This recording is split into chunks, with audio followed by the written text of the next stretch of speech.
Oh,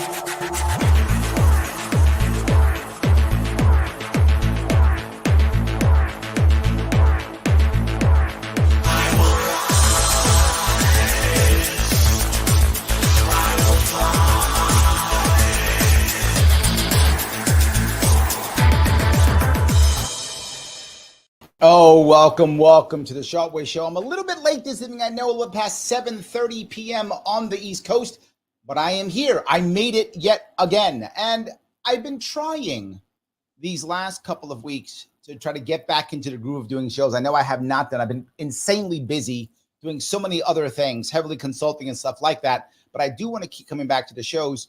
And if you remember, about 2 weeks ago, I said I would start doing a more simpler, a Sharpe solutions type of show, which I would just explain how you can fix something, which we always complain. Libertarians are bad that way.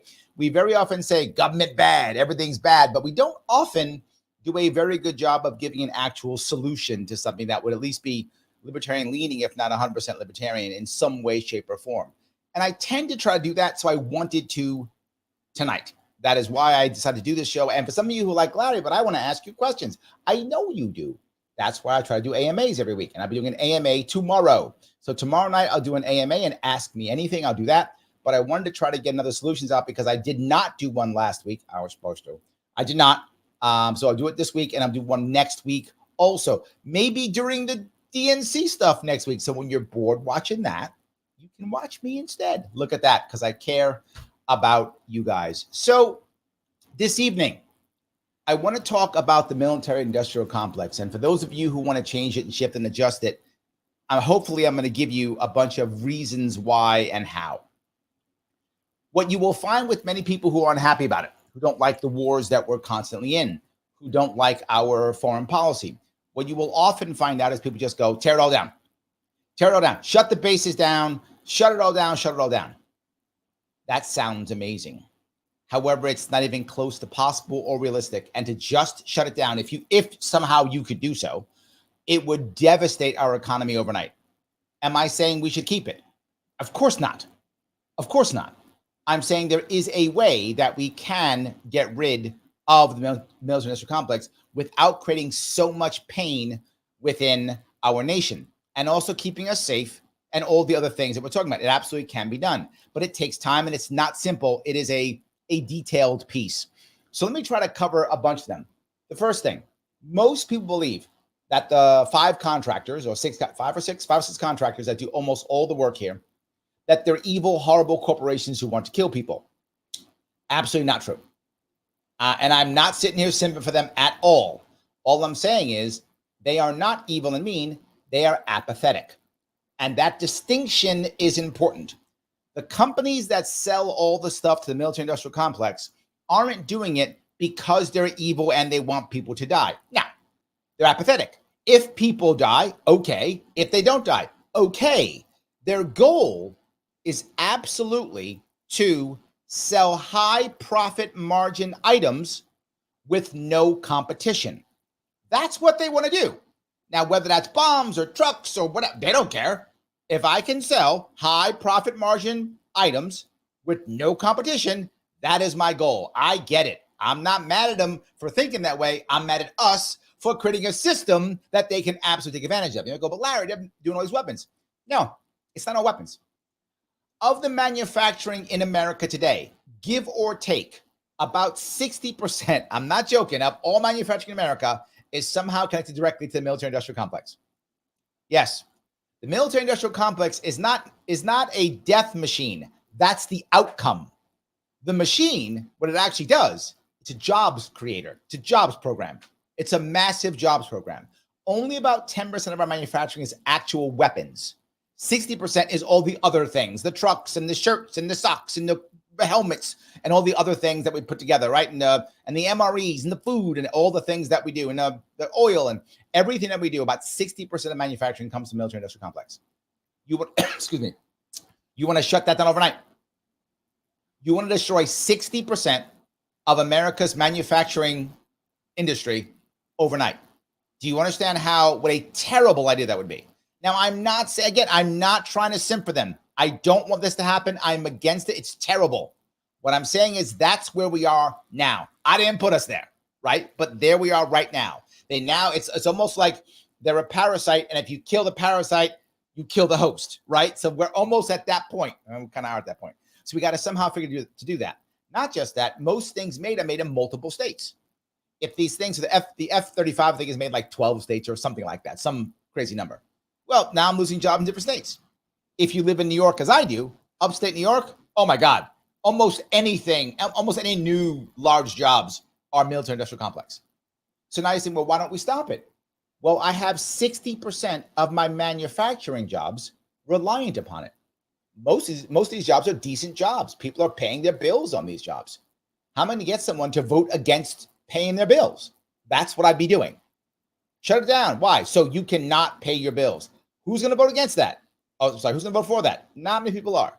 So that's the first piece to understand, which is why I'm saying we have to find a way of making this work. And we can, right? And we absolutely can. But this is the first piece to understand. So what we have to start worrying about actually here is understanding it's a jobs program, understanding what a big chunk of our economy it is. We have it's about $850 billion, give or take, is what we spend on our military. Give or take 4 million or so contractors. I mean, 15% of our GDP is military industrial complex. 15% is military industrial complex. That's huge. About half of that goes to contracts. Could you imagine if we all of a sudden got rid of 15% of our GDP? Do you see how involved they are? This is why I'm saying this idea of libertarians, shut it down, close the bases, walk away. Not realistic.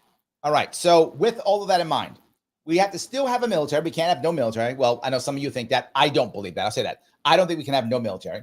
I think we have to have a military, of course, in my view. Some of you disagree. Got to have military.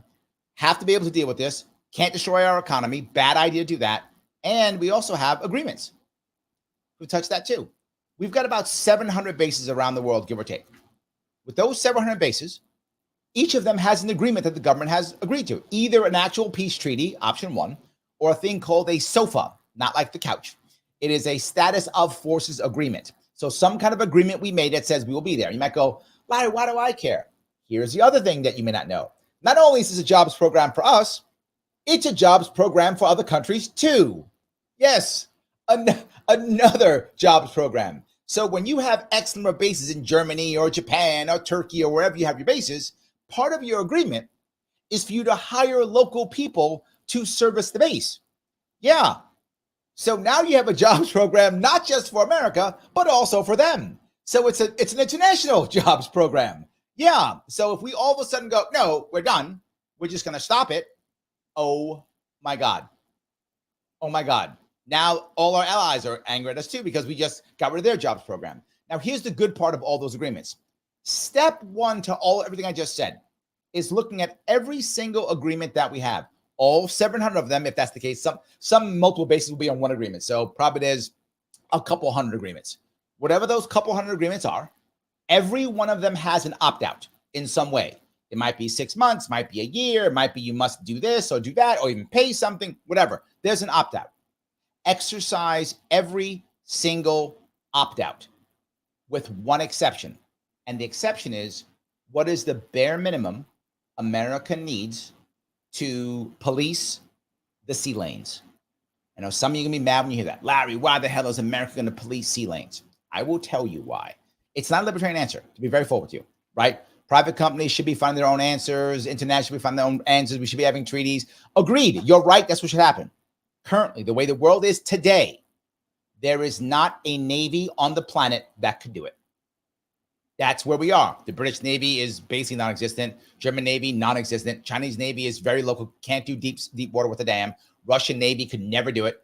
The means to police our current system does not exist. We cannot do it. It doesn't exist. We are the only ones who can. Now, would you say, Larry, let's now create a system to where we can pull back and have others help or have private companies pay for their own or something like that? 100%.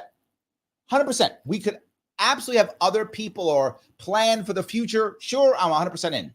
But at this moment in time, there is no other Navy on the planet that could ensure that we have trade among the seas. It doesn't exist. So we have to make sure we have that. Besides that, exercise all of the outs for the treaties, odds are within about 3 years, give or take, probably within about 2, we can shut down all of our bases except for the ones that we need to police the sea lanes. All gone. About 2 years. And they're not angry. We go through the proper way of doing it. The next thing people say, we got to shrink our military, take all our people home and discharge them. I've heard this more than once. Militarians go, take them all back and just discharge them. There's give or take between 1.5 to 2 million people in our military at any given time, right? So your awesome plan is to take 1.5 million people and make them jobless overnight and put them in America. Meanwhile, you're trying to destroy our manufacturing base. What could go wrong? That is a horrible idea. But I need to go one step further. We also have contracts. And if you are a libertarian, and I hope many of you are, you have to agree with contract. You made a contract, right? So if your officers, you can remove them. They don't have a contract. You can say, look, they serve at the pleasure of the president. You can fire them anytime you want. No worries. You could easily cut our officer corps, I'm not joking, by 2/3 tomorrow and nobody would notice. We have more generals today than we had during World War II. I wish I was joking. I'm not. We could easily just erase 2/3 of our officer corps today. Nobody would notice. And we should. 2/3, just goodbye, guys, go get jobs. Now, why is that cruel? No, they're all officers. They'll be fine. No worries. All good. Let it go. Now we're enlisted. Every one of our enlisted people has a contract, an agreement that they will stay and serve for 2 years, 6 years, 8 years, whatever the case may be. They're all going to be serving, right? We just honor those contracts. Many of them have families. Imagine taking a guy who thinks he's got a family and he just re-enlisted for 4 years. You go, yeah, by the way, you're fired tomorrow. Bye. Wife and kid? Oh, well, good luck with that. Terrible idea. Let them all know, hey, we're only accepting X% of re-enlistments. Otherwise, you're not re-enlisted. Now I know, okay, I got 3 years left of my contract. I'm out. I got 2 years. I'm out. Okay. Now I can plan. Again, over the course of 3 to 5 years, you begin to now shrink your military.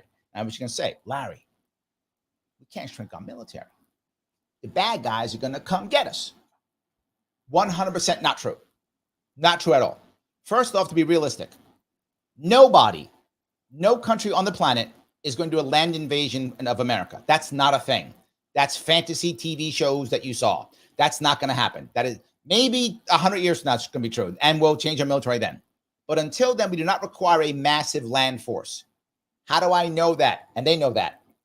The Marine Corps is getting rid of, or maybe already has gotten rid of all of its tanks. Yes, there's no more tanks in the Marine Corps. They don't need them anymore. Done. So we don't need that. We need to focus on 3 things more than anything else. Number 1, we need to have a strong Navy. Have to have a strong Navy. Must. As I said, to make sure that that protects our borders. Our Navy protects our borders, right? That's what really, a strong Navy, we're good. They got to cross a big ocean to get us. So big Navy, got to have, make sure that, and got to guard the sea lanes. So we focus on our Navy, number 1. Number 2, we focus on special forces. We have the best special forces on the planet. We got rid of a bunch because of, our stupid policies during the 2020s and so, right? Bad. We focus heavily on our special forces. Why? The odds of an actual country declaring war on us are slim to none. But can we be attacked? Yes. There are many special forces that can attack us. 100%. There are many special forces that can attack us, whether that's through being bad guys like on 911, right? Or whether that is other things, cyber, whatever. So special forces are critical to have. We need to have guys who can go in and take somebody out, go in and blow something up, go in and trash something, that kind of stuff. Absolutely. And I include in special forces, cyber forces, which we, by the way, are way behind on compared to some other countries. Way behind. Cyber forces. So special forces, like how do we have a strike team can go here, strike team who can go there? Do we want to keep some infantry and tanks? Probably, but not much, to be fair with you. Not much. Why would we? We're finding right now how that works in the Ukraine-Russia war. Tanks get destroyed every 5. They knock out a multi-million-dollar tank with a $200 drone. I'm not making that up. It's happening now. We've learned our lessons, sadly, at the cost of who knows how many hundreds of thousands of Russian and Ukrainian lives.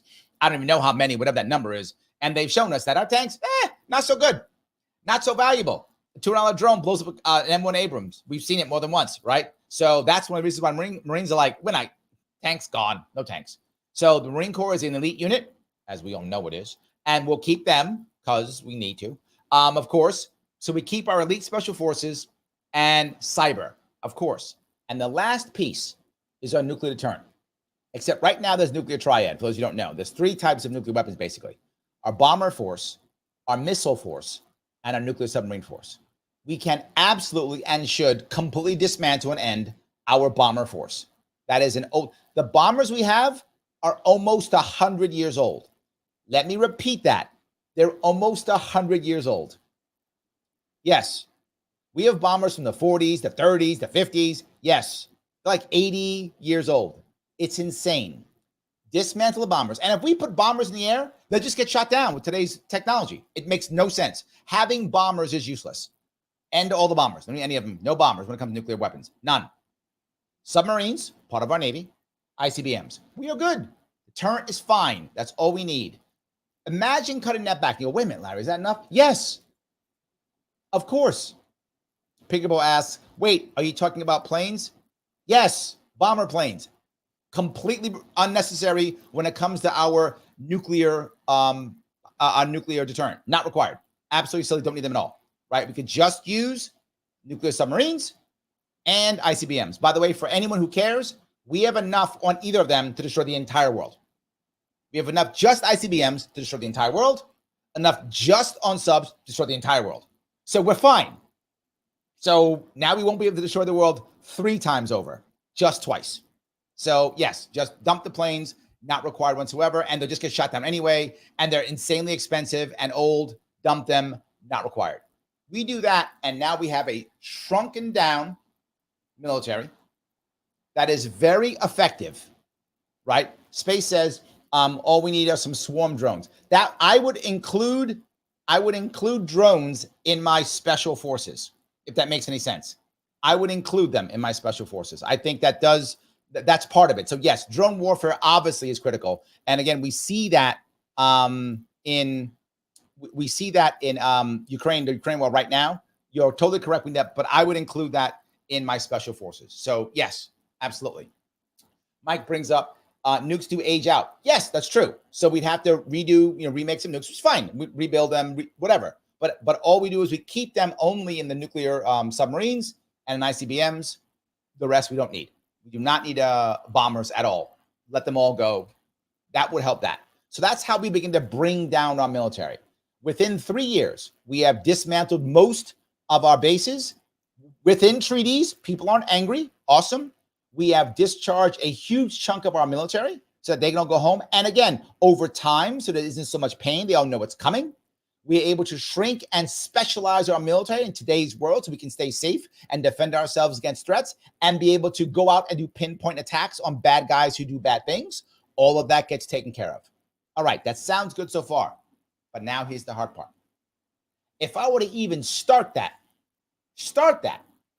without talking to the massive companies, the 5 or 6, who do all the work, who get almost $900 billion every single year, almost $900 billion every single year, and I all of a sudden decide to stop that, here's what I can promise you. The 3-letter agencies would decide that I don't like being above ground anymore, and I might have a nasty accident or maybe not an accident. Yes, that's what I'm talking about. And we've had people have accidents by 3-letter agencies who tried to stop this kind of thing. You know what I mean? So you might say, well, Larry, you're saying that you would be deleted. Yes. I'm telling you right, and you know that. Yes. Done. Pinkerbell brings out Boeing out here murking people already. Yes, for a lot less than that, Pinkerbell. So while I could do this, I have to somehow deal with my 5 massive companies. Now, why did I start with all the stuff that I said? They are huge. They're a massive part of our industry. They would never just let this happen. It's a fantasy to imagine. Even though I gave you what I think is a very smart, savvy, incremental way of doing things, they would never let it happen. I would have an accident. So how do I stop that? All right, remember in the beginning I said, they're not evil. They're not evil. They don't want to kill. They don't care if they kill. They're apathetic. What is their goal? Their goal is high profit, no competition. That's their goal. They don't care what they sell. Okay. So here's what I'm going to go do. I'm going to look at our world right now and change two things. I'm going to end foreign aid. What? Why would I want to end foreign aid? Well, because foreign aid is actually a jobs program. That's what foreign aid is. It's the same thing. We're not giving people like, I don't know, bread or something. We do that too, but that's just people giving bread.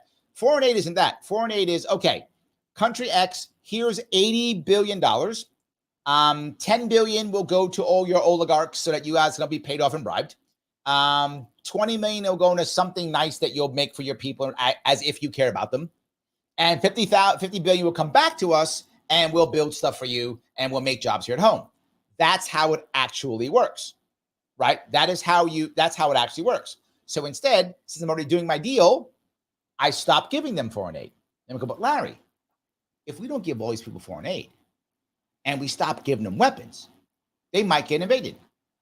They're getting invaded now. Yeah, they're getting invaded now. That hasn't changed. They're still getting invaded. Well, Larry, they might, have a problem. And yeah, they might have to actually, make treaties with their neighbors and stuff because America won't defend them every 5 seconds. They could do that too. All those things could happen. Plus, if the companies in our world, in our country, wanted to just sell them weapons if they wanted to, they can still sell them weapons. We don't have to be involved. Your taxpayer dollars don't have to be involved. If some weapons manufacturer in America wants to just sell country X some bombs, they may. Fine, let them. Why does the government be involved? You know why? So we can control it and make it a jobs program. Does America decide who sells cars anyplace? No. So why are weapons any different? If some country wants to buy weapons from someplace, let them buy it. I don't care.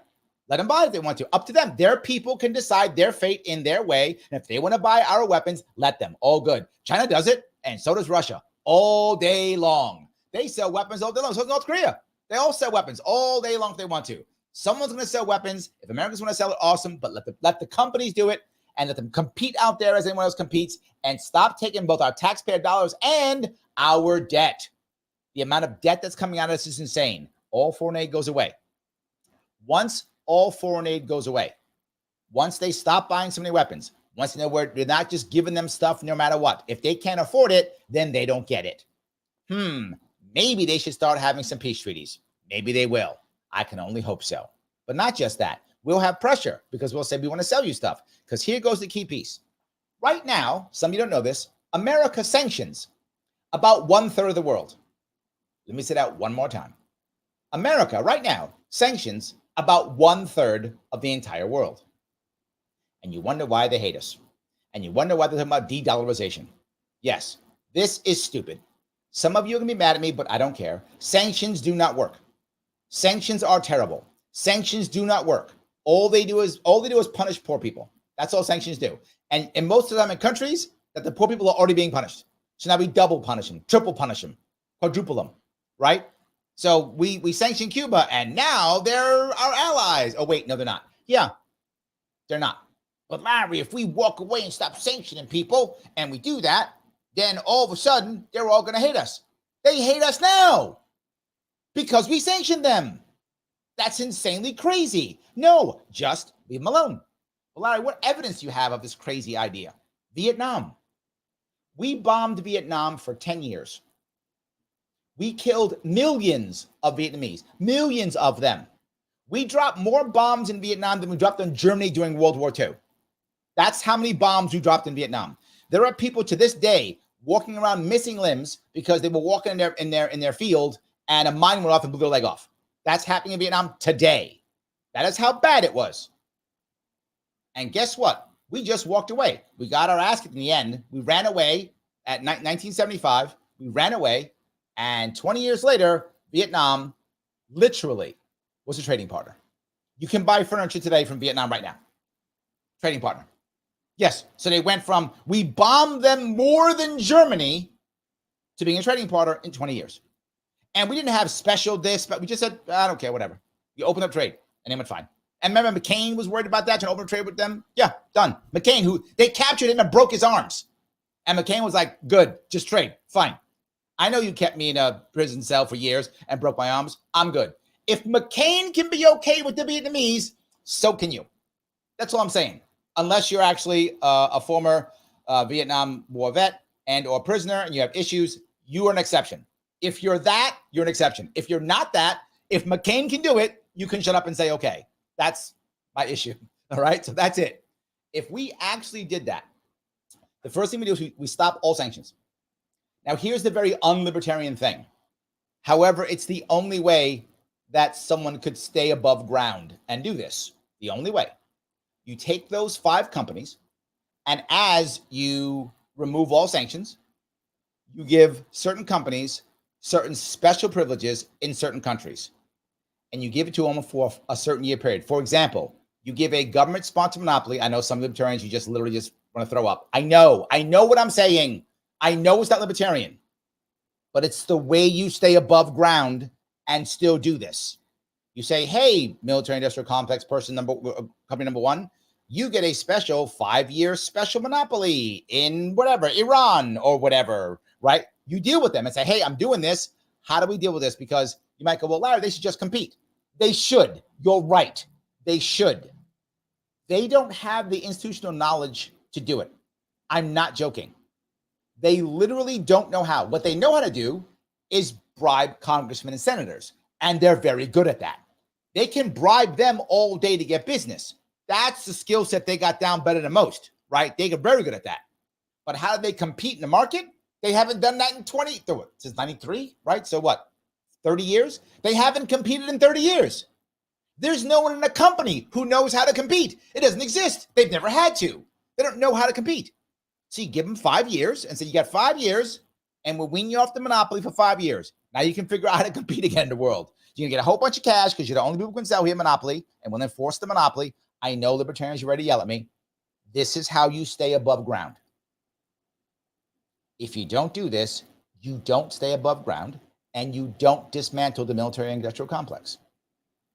This is how you deal with the parasite that has latched onto the host. And if the host gets away, then if you pull a parasite too fast, it dies.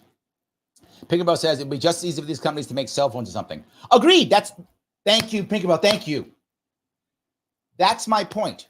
These companies are not evil. They're apathetic. They don't care what they sell. It is irrelevant. As long as it's high profit and no competition, they're good. They would sell trucks or cell phones or refrigerators, whatever. I don't care. Boats. Who cares? They just make money. Okay, I got it. I got it. And there's so much money, literally billions of dollars. Sorry, who am I kidding? Hundreds of billions of dollars literally in this. That's enough to put somebody underground. So you want to stay above ground, you have to wean these people off. Is it right? No, it's not. Is it libertarian? No, it is not. Is it the way to stay above ground, end the military industrial complex, stop all the bombing and wars for America and the world? Yes, it is. Yes, it is. This is why people don't talk about this.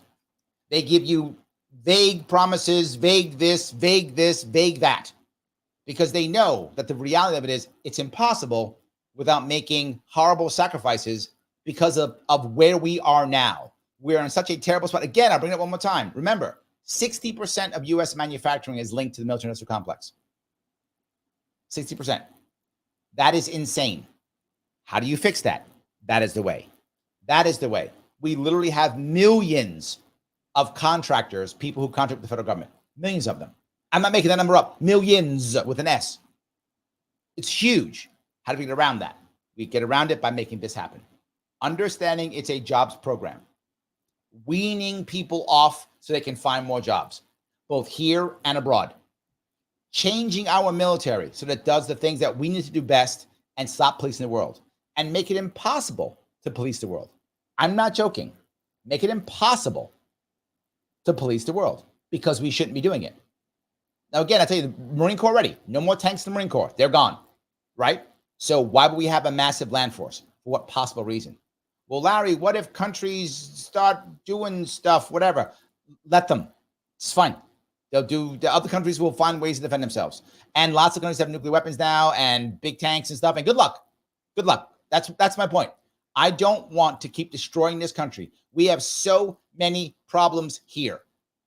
So many. If you can't see all the problems that we have here, either your life is really privileged and you're just living life, and good for you. I hope everyone watching is so privileged, their life is so awesome that they can care about, like, I don't know, overseas wars is their number one thing they care about. We got to stop the bad guys because your life is so awesome.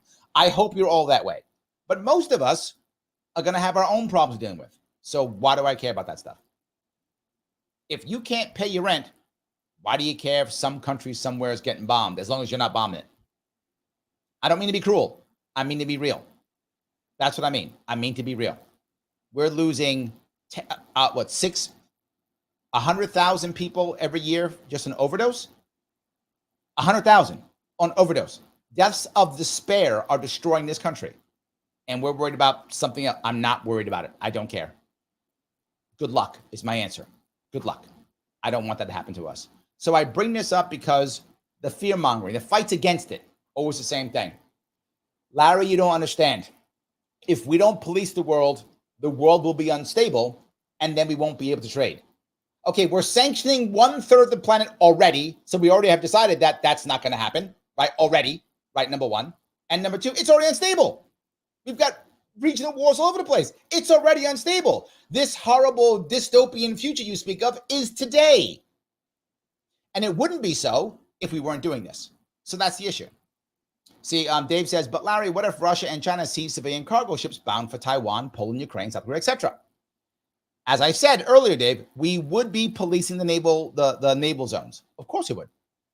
Yes. Trade still matters. So no, you don't get to seize civilian cargo ships. Yes, you don't get to see, you don't get to do it. And right now, there is literally no nation on the planet. In fact, all the nations of the world, if they put all of their navies together, could not defeat our navy.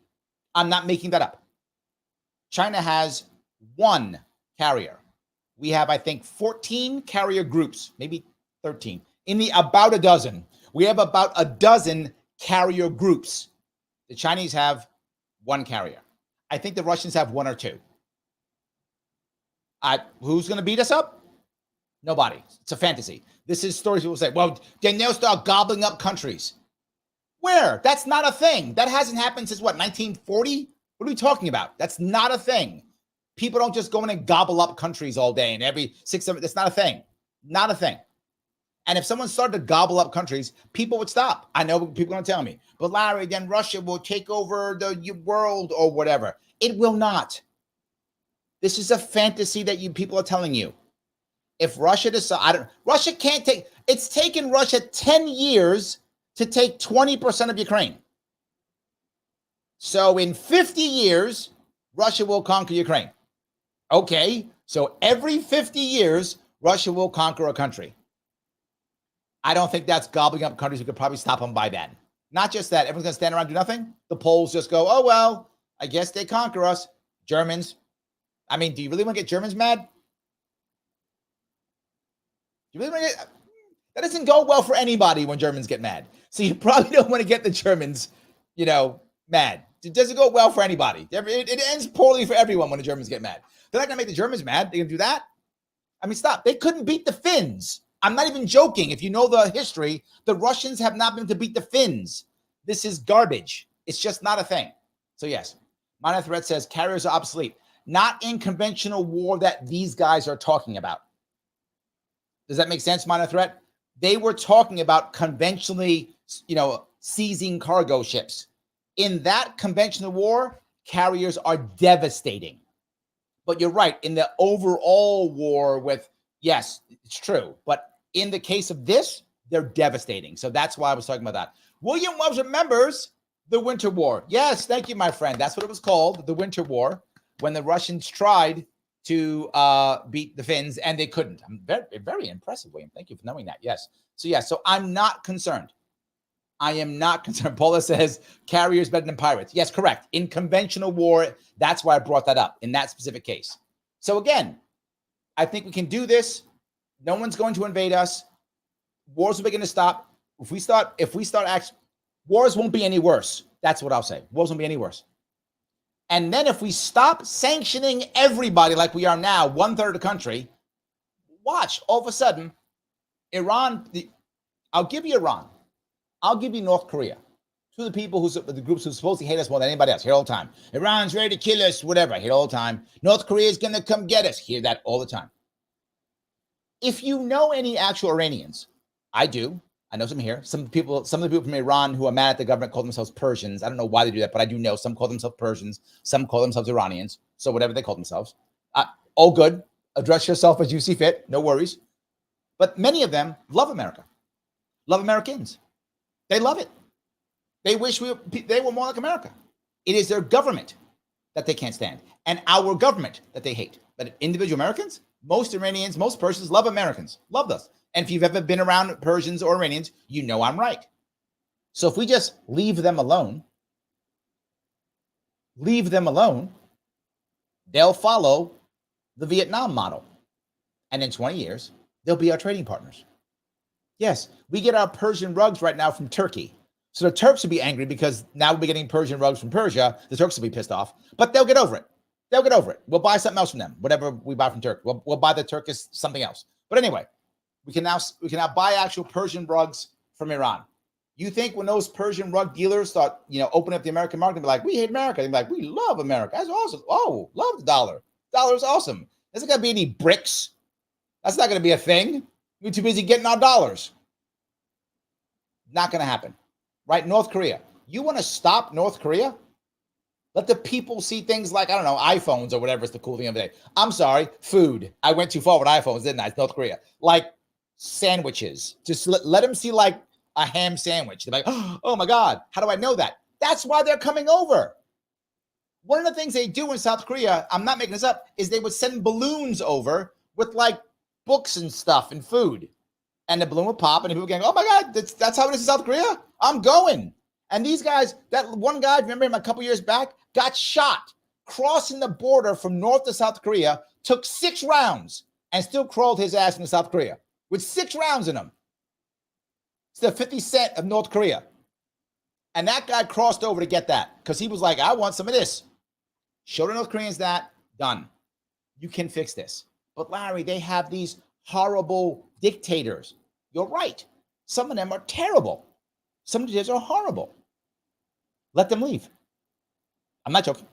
Let them leave. Why in the world? We think, and I'll give you this again. We think that North Korea is the Kim Il Sung, that the original Kim Il Sung, now down to Kim Jong Il, is just going to all of a sudden decide, I'm out. I'm leaving. Why? Why would he leave? Where's he going to go? We should let him go. I'm not joking. If we removed, why is North Korea still there? Why does China support North Korea? It's a buffer state between us in South Korea and China. They don't want American troops on the border. Once we shut down all the troops and get them all out of South Korea, there's not one American troop in South Korea. People will say, then the North Koreans will invade. No, they will not. That's silly. They will not invade. That's not going to happen. The reverse will happen. China will go, wait a minute, no troops in South Korea? Let's make a peace treaty with South Korea that you have no U.S. troops in South Korea.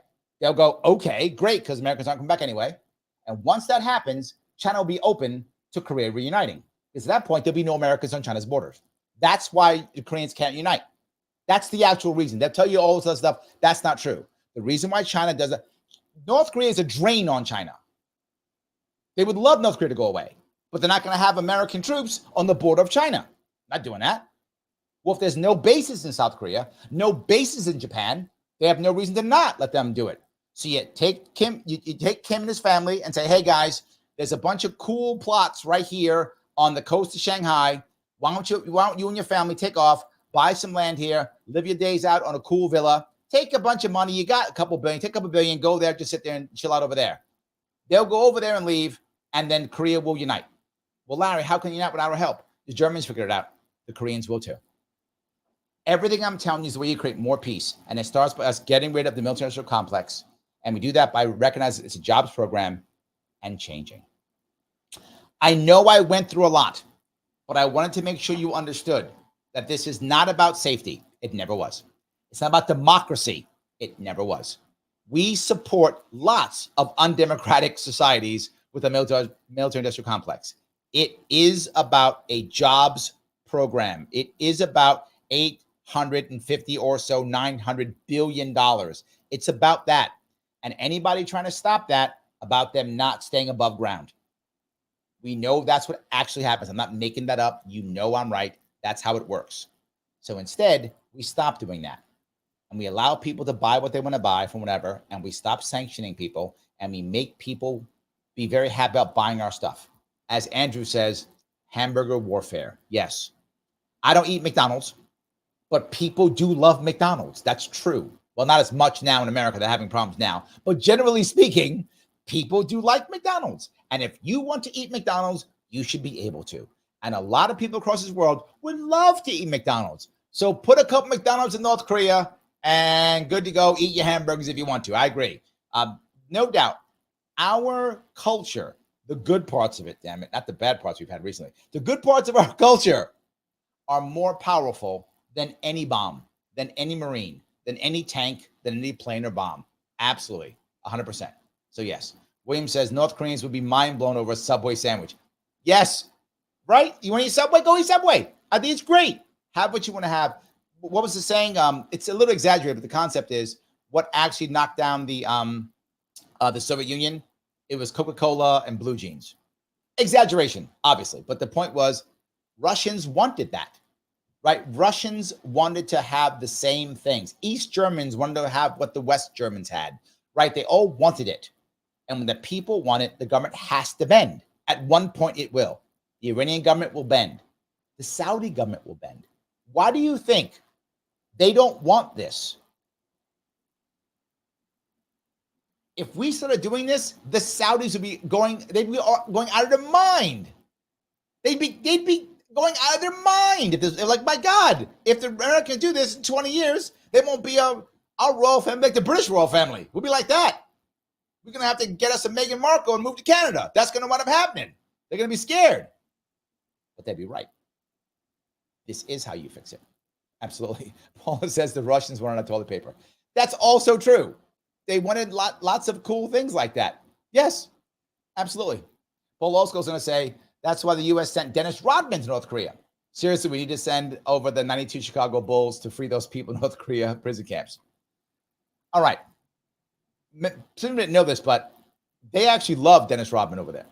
That's true. They love him over there.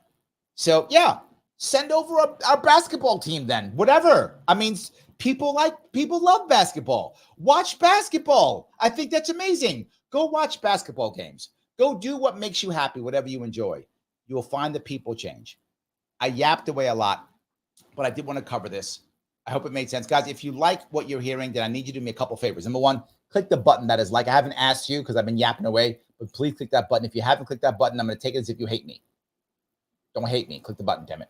Click the like button. It does matter. If you're watching this on X, please retweet or repost or whatever that is. Please do that so people can see this. It does matter.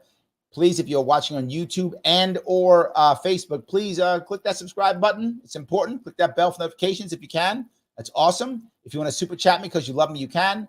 And if you want to, you can always become a member. You can become a member by clicking the join button. It's $29 per month. It helps me to keep doing this and do less and less consulting, which is why I can't do this because I'm working on other things. I know you want me to do this more. You can subscribe and become a member, and then I will. That would help tremendously if you can. But no matter what, click the like button. I do appreciate everything you've done. I will grab one last piece if I could from, let's see here, from Pinkerbell. Thank you for coming again. Fix a bridge or staff a library or clerk the War Department or something. Yes. That's what I'll say. William asks, opinions on the U.S. Coast Guard. I have many opinions on the U.S. Coast Guard. A little bit off topic, but I will cover it. Number one, U.S. Coast Guard is a whole lot more hardcore than people think. People think of the Coast Guard as kind of like, the guy's going to hang out. No. The Coast Guard is fighting the drug war. The Coast Guard is fighting refugees. The Coast Guard is fighting a lot of stuff. They have a very long boot camp. The Coast Guard's pretty hardcore. They're far more hardcore than most people think and very valuable for us to have. And the Coast Guard's very valuable for us to have, and they're underrated to be forward. They are underrated. So I hope that makes sense. I hope that was clear. So anyway. All right, guys. I want to say thank you so much for today. I will be on tomorrow at around 7 to 8. It's about 7 p.m. tomorrow. AMA. I'll take any questions you have. We'll talk about that. I will see you all very soon. Oh, by the way, as I always say, at the end of this, please comment, come back and comment afterwards, because you know who loves that? The comments after it's over? Al Gore Rhythm. He loves them. He does love it when you comment afterwards. So please, afterwards, come back and comment.